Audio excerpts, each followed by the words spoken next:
I can't stand this part of the job. It really rubs me up the wrong way.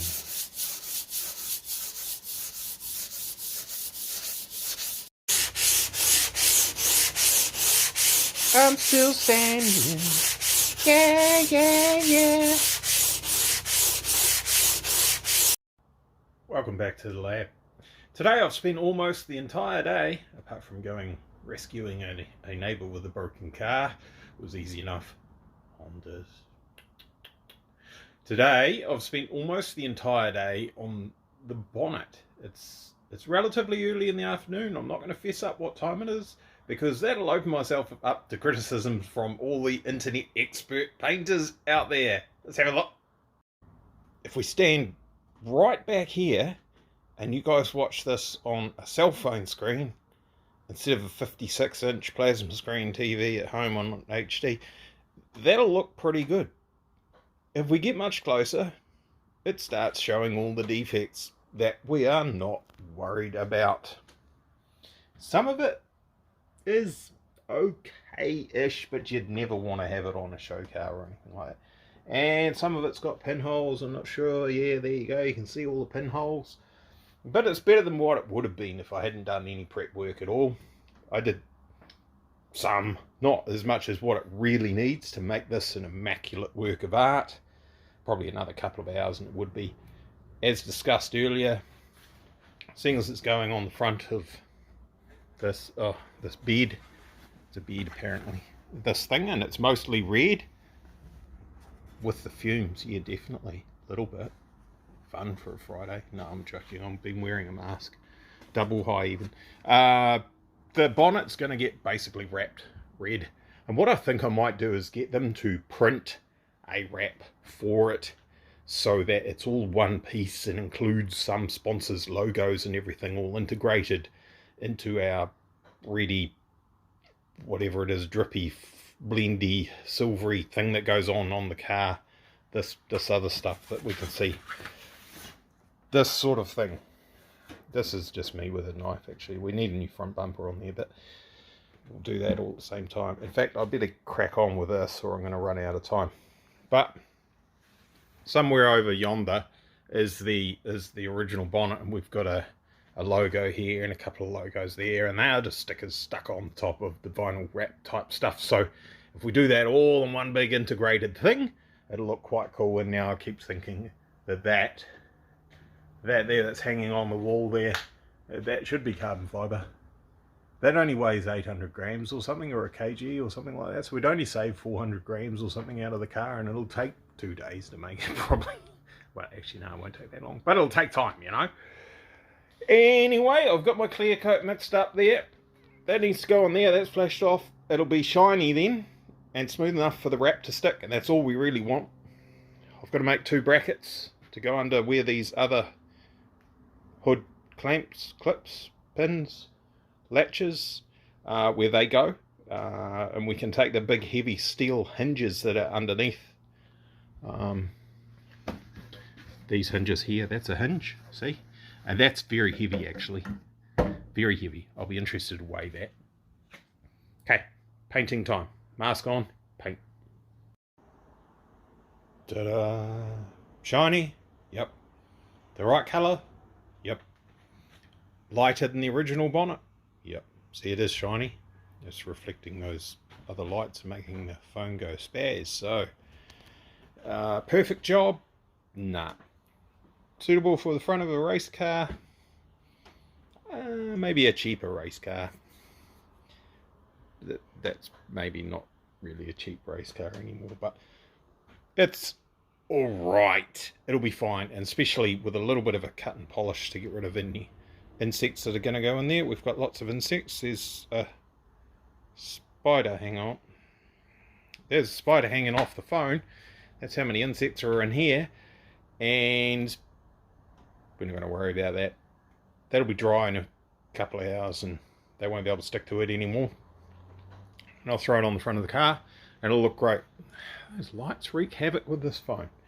So, defects everywhere. Where are they? There you go. Look at that. Oh, it's terrible. Don't care. Absolutely don't care. This was a rough job. Said it was. Still is. Lights. Craziness. Okay. It's time to go and talk to my neighbour and see what to do about his car. Hinges deleted. I said they were heavy, eh? So let's do the traditional. How are we going to weigh these? That'll do. Oh yeah, easy enough. So there's two of them. So 808, 807. All right, whatever. So 807 grams for those, but it doesn't quite work as easily as that because we're putting other things back in that weren't there before. There's got to be some sort of a bracket to hold that, so there's a bit of stuff to make a bracket. So let's say we're putting in 300 grams. Oh, is that a 9? Let's say we're putting in 400 grams. So that's 800 grams. We're putting 400 back in to hold the bonnet at the back, the bonnet that's behind us here. That means it's 400 grams lighter. The new bonnet looks fancy now, eh? The new bonnet wasn't it about 1.6 or something, and this was about 800, so it's like 2.4, 2.5 kgs. The original bonnet was 7.5 kgs with that in it. So 5 kgs lighter plus another 400. So 5.5 kgs, give or take, lighter with this lot than what we were before, including taking into account the extra, the doofers. Not a bad saving.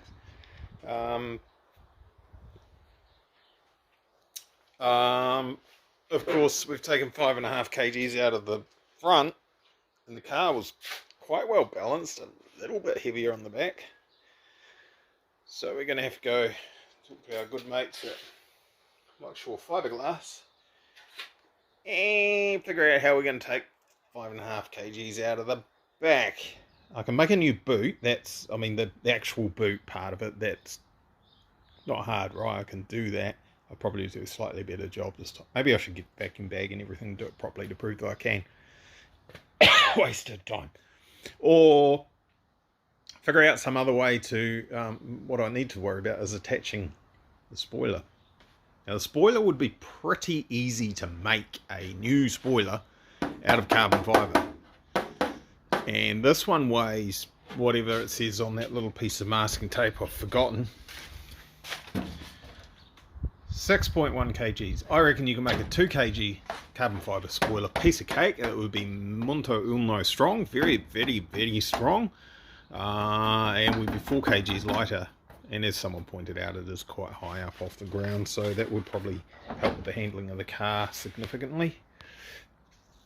So that might be the first port of call, because that will be nice and easy and simple, not very time consuming in comparison to what I would likely end up spending going overboard on this puppy.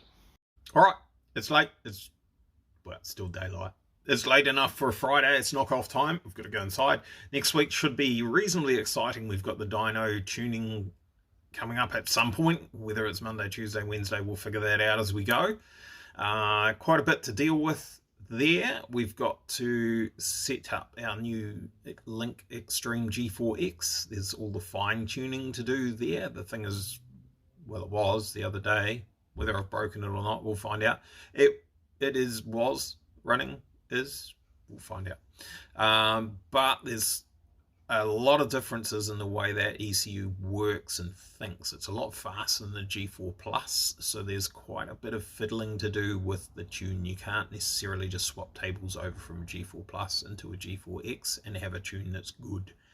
It'll be enough that it'll run, and some people might get away with it, but really it needs fine tuning. It needs setting up properly on the dyno. There's the HGT precision shift cut knob.